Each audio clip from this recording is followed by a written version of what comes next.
Steve, you have been working in the coaching business for decades. Could you tell me a little bit about your background and the reason why you're so passionate about youth sports? Well, yes, I've been a collegiate coach for nearly 20 years and had a lot of success, a lot of fun at that. About 10 years ago, I started, I think, a very dynamic child development program using soccer. And in that time, I've worked with about 15,000 children. So I have this passion for working with children and keeping kids playing and keeping kids active. I think it's important for parents to have a little understanding of how we can best support our parents, because I've seen a lot over the years. We have 75% of all kids quitting sports by the age of 13. So that's really alarming. And I think it's important that we as parents support our kids in a positive way. Our kids don't care about sports the way we do as adults. They just want to have fun. They want to go to their games, have fun. They want to be able to play with their friends. And then at the end of the day, they want to hopefully feel good about what they've done and you know, laugh and look forward to coming back. So those are the things that I think are important for kids.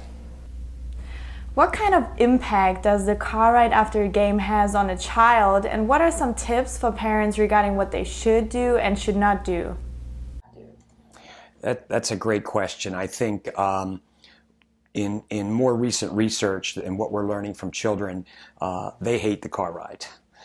It's the dreaded car ride to them. Parents are constantly talking about the game and what they did right, what they did wrong, perhaps trying to get them excited to play on the car ride to the game. And it's a problem. I think parents should not use the time in the car to psychologically prepare their kids for a game. Just let them relax. They're kids. They just want to have fun.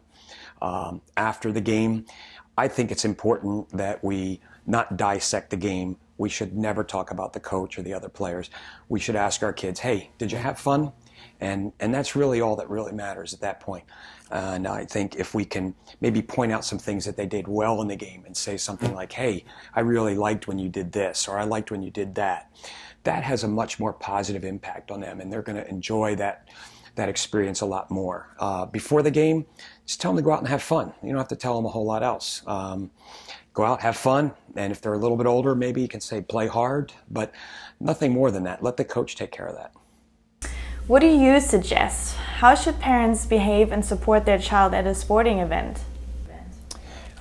Great question. I think it's really fun sometimes to stand down at the end of the field and just watch people and how they interact during a game. It's pretty scary, actually, and I think most parents recognize that. I think it's important for parents to be positive and supportive of their children while they're playing, and be supportive of everyone. They should refrain from coaching their kids during the game or providing instruction. That kind of stuff can be distracting, and it also can be counterproductive because it may go against what the coach is teaching them. The other reason I don't like parents to coach or give instruction is athletics provides us a really great environment for kids to learn how to make decisions. They learn how to deal with mistakes.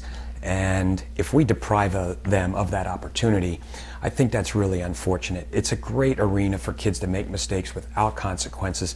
Let them play, and they'll figure it out. They'll learn from their mistakes.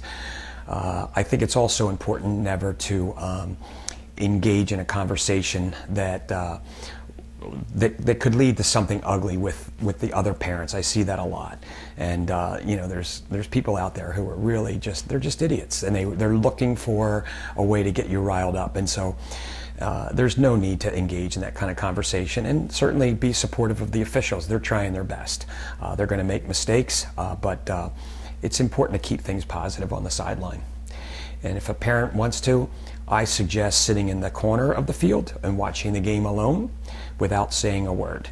It's incredible how relaxed you will be throughout the game and at the end of the game versus being in the middle of the park where everyone is screaming and yelling. It's a very stressful environment. So if parents want to truly enjoy the game, sit away from the other parents one time and just try it. And I think you'll find that it's much more relaxing. Do you have any final advice you would like to give to the parents? Gosh, you know, we could talk for hours about this. There's a ton of advice that we could give. In fact, I've written a book on it. And so I think it's important to support our kids in a loving, fun manner and let them enjoy their experiences. the game has so much to teach. And so I think it's important. Another thing that you could do as a parent perhaps is ask them what they want from their sports experience. The answers are going to surprise you. They're going to tell you things like, well, I just like playing with my friends, or I enjoy the opportunity to play a game and do something like that. You're not going to hear them talk about winning championships or earning scholarships. That's not what they're in it for. But yet we as parents sometimes think that's the ultimate goal. So I think if we can just be patient, let the process play its way out, make sure they're having fun, they will play for the long run.